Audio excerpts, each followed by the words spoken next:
so that the communities won't get enough water.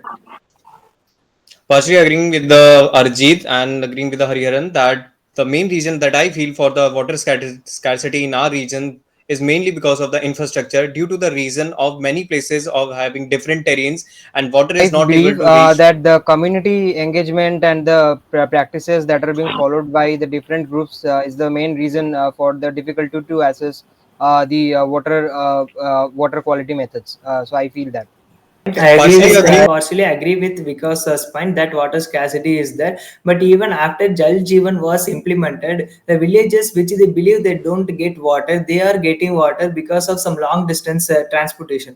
So the infrastructure plays a huge role in getting water from some long distances where the villages don't have that scarcity of water. Reach properly, but I would like to also say that there are different plans that are being implemented by the government of India, like the Namami Gange plan, which actually has improved a lot and also benefited many people in infrastructure wise in assessing the water.